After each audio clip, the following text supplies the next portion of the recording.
Bien, vamos a analizar esto. El 1 de enero de 2025, gran parte del mundo descorchará botellas para celebrar el Año Nuevo. Pero, claro, las fuentes que tenemos delante pintan un cuadro, bueno, mucho más complejo. Muchísimo más. Es que en esa misma fecha, para millones de personas, ya estaremos, por poner un ejemplo, en el año 5785 del calendario hebreo. O en el 1446 del islámico, o el 4722 del chino. Exacto. Y esa es la clave de nuestro análisis de hoy. Tenemos un montón de material fascinante sobre la historia, la antropología del Año Nuevo, y la misión es entender por qué algo que parece tan simple, ¿no?, el paso de un año a otro, es en realidad este mosaico increíble de fechas y de rituales. Eso es, la pregunta no es solo cuándo empieza el año, sino ¿por qué? ¿Qué significa de verdad ese reinicio? Y parece que esa idea de reinicio es fundamental. Uno de los documentos menciona un concepto que me ha dejado pensando, la necesidad humana de regenerar el tiempo.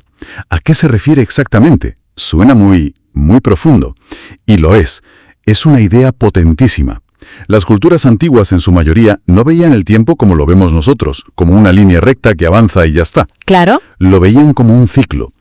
Un ciclo que se agota, que se desgasta con los errores, con el caos del año que termina. El Año Nuevo no era solo una fiesta, era un ritual cósmico para, literalmente, reactualizar la creación. Como un reseteo. Un reseteo total, volver a empezar de cero, borrando la pizarra.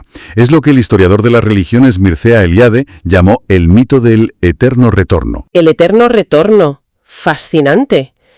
Y para encontrar las raíces de esa idea, los documentos nos llevan muy atrás, a la antigua Mesopotamia, hace más de 4000 años.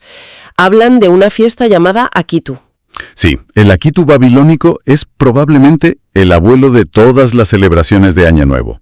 Se celebraba en primavera, con el equinoccio, lo cual es lógico, ¿no? La naturaleza renace. Claro. Pero lo curioso es que no era una fiesta alegre de principio a fin. Duraba 12 días y comenzaba con un periodo que las fuentes describen como de ansiedad cósmica. ¿Ansiedad cósmica? ¿Qué significa eso?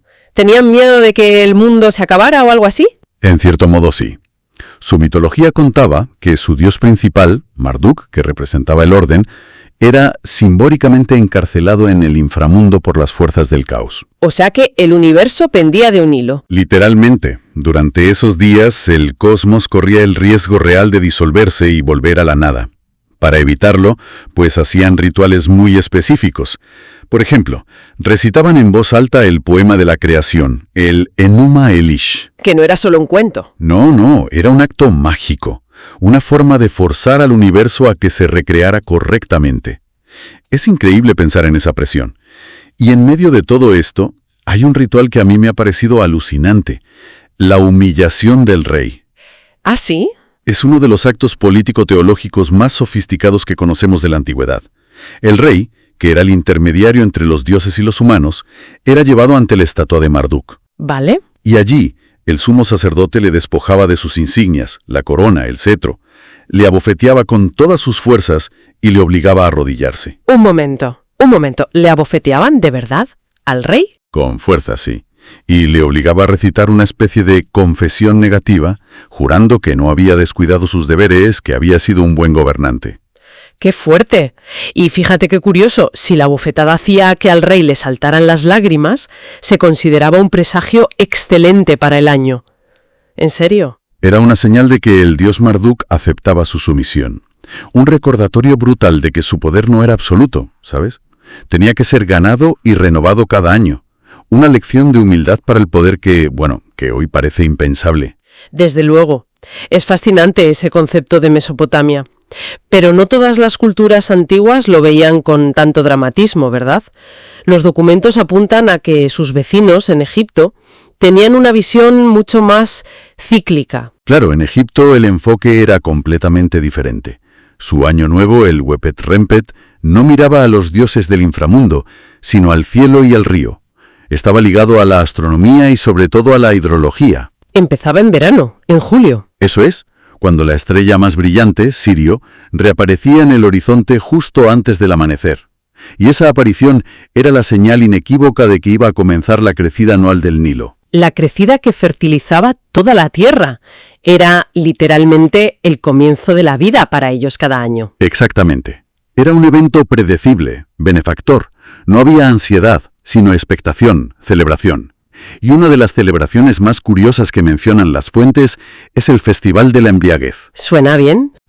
Estaba ligado a la diosa Sekhmet, una deidad con cabeza de leona, la ira destructora del sol. El mito cuenta que se enfadó tanto con la humanidad que empezó a masacrarlos. Para detenerla, el dios Ra inundó los campos con cerveza teñida de rojo para que pareciera sangre. Y Sekhmet se la bebió. Se la bebió ávidamente, se emborrachó, se quedó dormida y se calmó. Salvó así a la humanidad. O sea que, para celebrar que se salvaron de una masacre divina, se emborrachaban ritualmente. Precisamente. La embriaguez ritual era un acto sagrado. Recreaban el mito para apaciguar a la diosa y celebrar la salvación. Una visión del mundo donde, hasta los excesos pueden tener un propósito cósmico. Entonces, si las grandes civilizaciones antiguas lo celebraban en primavera o verano, siguiendo los ciclos de la naturaleza, la pregunta es obvia. ¿Cómo acabamos con el 1 de enero en pleno invierno? En el hemisferio norte, claro, eso es. Me imagino que, como con tantas otras cosas, las fuentes nos señalan hacia Roma. Has dado en el clavo. Y la respuesta es mucho más burocrática y militar de lo que uno esperaría. Originalmente, el calendario romano también empezaba en marzo. Claro, de ahí septiembre, octubre. El séptimo, octavo mes. Exacto. Pero en el año 153 a.C. hubo un problema. Se necesitaba nombrar cónsules para dirigir una campaña militar en Hispania. Y para hacerlo antes de primavera, adelantaron el inicio del año administrativo al 1 de enero. Así que fue por una necesidad puramente práctica, sin ninguna razón poética o cósmica. Fue pragmatismo puro, sí, pero con el tiempo le encontraron un simbolismo perfecto. El mes de enero estaba consagrado a Jano, el dios de las dos caras. De las puertas, de los comienzos y los finales, justo. Una cara miraba al pasado, al año que terminaba, y la otra al futuro, al año que empezaba. No podía haber un patrón más adecuado para el año nuevo. Así que, aunque el motivo fue práctico, la mitología lo arropó perfectamente. Aún así, por lo que he estado viendo, el 1 de enero tardó muchísimo en consolidarse. Durante la Edad Media fue un caos, ¿no? Un caos absoluto. La Iglesia primitiva veía el 1 de enero como una fiesta pagana llena de excesos y la combatió. Como resultado, cada reino, cada región de Europa adoptó una fecha diferente. Unos el 25 de diciembre, otros el 25 de marzo. Eso es, el nacimiento de Cristo, la Anunciación. Lo que creaba situaciones absurdas. Las fuentes mencionan un ejemplo increíble. Un comerciante podía salir de Venecia, que empezaba el año en marzo, el 1 de febrero del año 1500, y llegar a Florencia, que lo empezaba el 25 de marzo, y encontrarse con que allí todavía era el año 1499. Viajaba atrás en el tiempo. Imagínate la pesadilla para la contabilidad, los contratos, la diplomacia. Era insostenible. Y este caos no se solucionó hasta mucho más tarde, en 1582. El Papa Gregorio XIII y su famoso calendario gregoriano. Efectivamente, su objetivo principal no era fijar el año nuevo, sino corregir un desfase del calendario juliano que afectaba al cálculo de la Pascua.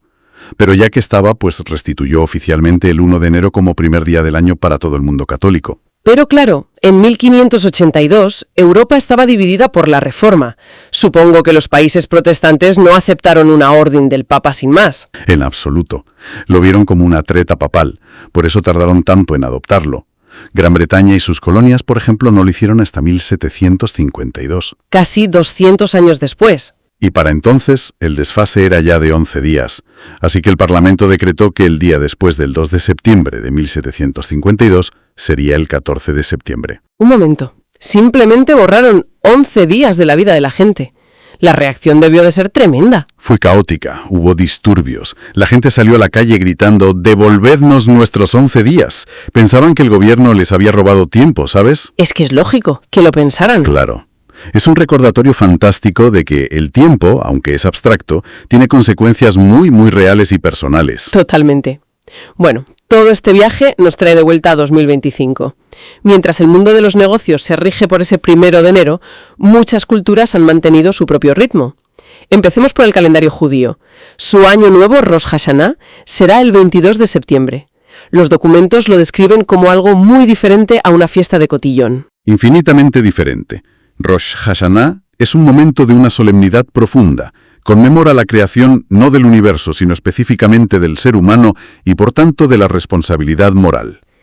Y da inicio a los días terribles. Eso es, 10 días de arrepentimiento que culminan en Yom Kippur, el Día del Perdón.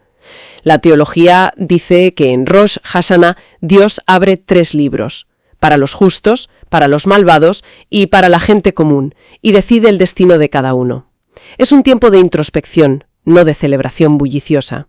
Y su simbolismo gastronómico es increíble. Más allá de la manzana con miel, he leído sobre la tradición sefardí de un seder, una cena ritual, con alimentos elegidos por juegos de palabras. Sí, es fascinante. Es una forma de internalizar los deseos a través de la comida. Por ejemplo, comen puerros porque su nombre en hebreo kartí suena a la palabra yikartú, sean cortados. Y piden que sean cortados nuestros enemigos. Exacto. O comen la cabeza de un pescado, para pedir ser cabeza y no cola. Cada bocado es una oración. Entendido. Ahora, el calendario islámico es único porque es puramente lunar. Esto significa que su año nuevo, que en 2025 empieza el 26 de junio, va viajando por las estaciones. ¿Por qué es así? Es una pregunta clave. El origen del calendario no es cosmológico, sino histórico. Conmemora la Égira, la migración del profeta Mahoma de la Meca a Medina en el 622. Ese evento funda la primera comunidad de Estado islámica, la Umma. Vale, eso explica la fecha de inicio. ¿Pero por qué sola lunar? Pues porque el Corán prohibió explícitamente la práctica preislámica de añadir un mes extra para realinear el calendario con las estaciones. ¿Y por qué lo prohibió? ¿Cuál era el problema? La interpretación teológica es que al desvincular el calendario de los ciclos agrícolas y solares, se universaliza la experiencia religiosa. El mes de Ramadán, por ejemplo, al retroceder cada año, los musulmanes lo viven en diferentes estaciones a lo largo de su vida. A veces en verano, a veces en invierno. Claro, y eso desliga la fe de un contexto geográfico o climático específico. La convierte en una experiencia puramente espiritual. Hemos visto orígenes cosmológicos, históricos, y ahora nos vamos a Asia.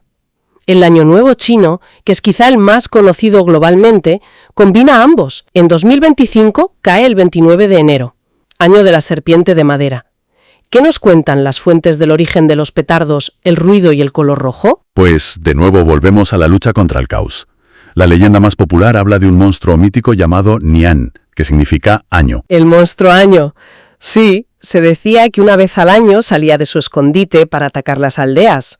La gente vivía aterrorizada, hasta que descubrieron que la bestia tenía 3 debilidades. Le asustaba el color rojo, el fuego y los ruidos fuertes. Y de ahí vienen todas las tradiciones. Los farolillos rojos, los petardos, los tambores. Exacto. Es un gran exorcismo colectivo. Colgar papeles rojos, encender petardos, son armas rituales para ahuyentar al monstruo Nian y a todos los malos espíritus. Es, una vez más, la victoria del orden y la comunidad sobre las fuerzas del caos. Es increíble cómo ese mismo patrón se repite. Antes de sacar conclusiones, las fuentes mencionan muchísimas otras tradiciones. Me gustaría que nos detuviéramos en un par que me han llamado la atención. Por ejemplo, el Nowruz, el Año Nuevo persa. Nuevo día, y se celebra en el instante exacto del equinoccio de primavera. No es a medianoche, puede ser a cualquier hora. Y se reúnen en torno a una mesa especial, ¿no? La Hafsin. Las 7 S's. Se colocan 7 elementos simbólicos cuyos nombres en persa empiezan por la letra S. ¿Cómo cuáles? ¿Y qué simbolizan? Pues por ejemplo, sabze, que son brotes de trigo que simbolizan el renacimiento. Sib, una manzana, para la salud. Sir, ajo, para la medicina. Cada elemento es un deseo, una bendición para el nuevo año, todo ligado al renacer de la tierra. Y otro completamente diferente es el Songkran en Tailandia en abril, famoso por sus batallas de agua. Suena a pura diversión, pero tiene un origen más profundo. Por supuesto. Originalmente el Songkran era un ritual mucho más solemne. El agua se usaba para limpiar las imágenes de Buda. Luego esa agua bendita se vertía con suavidad sobre los hombros de los ancianos como un acto de purificación. Para lavar la mala suerte del año anterior. Eso es. Con el tiempo, este ritual se ha transformado en la gigantesca y alegre batalla de agua que conocemos hoy. Pero la idea de fondo sigue siendo la misma, la limpieza y el nuevo comienzo. Si conectamos todo esto, lo que vemos es que cuando el reloj marque la medianoche del 1 de enero de 2025, no estaremos entrando en un solo año, ¿verdad? Para nada, estaremos en el 2025 gregoriano, pero a punto de terminar el 5785 hebreo. Ya habrá comenzado el 1447 islámico, esperaremos el 4723 chino, el 1404 persa. Es una auténtica polifonía del tiempo. Entonces, ¿qué significa todo esto? La gran conclusión de los documentos, me parece, es que, a pesar de que la globalización nos ha impuesto el 1 de enero, la humanidad se resiste a la homogenización cultural. Totalmente. Cada uno de esos calendarios es un manifiesto de identidad, es un recordatorio de una historia particular, una fe, una cosmología propia. Es una forma de decir, mi forma de entender el tiempo y mi lugar en el universo es esta. Y esa diversidad es de una riqueza extraordinaria. Hemos hablado mucho de años nuevos ligados a la primavera en el hemisferio norte, simbolizando el renacimiento. Pero las fuentes nos dejan una última idea para reflexionar, que le da la vuelta a todo esto. Sí, nos invitan a mirar al sur. En el hemisferio sur, muchos pueblos originarios, como los mapuches, celebran su año nuevo, el Huitrepantu, en el solsticio de invierno, en junio. Justo lo contrario. No celebran cuando la vida explota en primavera, sino en el momento de máxima oscuridad. Exacto, lo celebran en la noche más larga del año, cuando el sol está en su punto más lejano y débil. A partir de ese momento empieza su lento retorno. No celebran la luz en su apogeo, sino el triunfo de la luz sobre la oscuridad en su punto más crítico. Celebran la promesa del renacimiento, no el renacimiento en sí. Es una perspectiva totalmente opuesta y profundamente poética. Y aquí queda la reflexión final que me sugieren estos textos. Si la idea original de reiniciar el tiempo estaba tan conectada a los ciclos de la naturaleza, la primavera, la crecida del Nilo, el solsticio, ¿qué significa para nuestra psique colectiva celebrar un nuevo comienzo el 1 de enero? Una fecha que para la mitad del mundo cae en lo más crudo del invierno y para la otra mitad en pleno verano. ¿Es posible que en esta estandarización hayamos ganado un lenguaje común para los negocios, pero perdido parte de esa conexión original y profunda con el ritmo del planeta?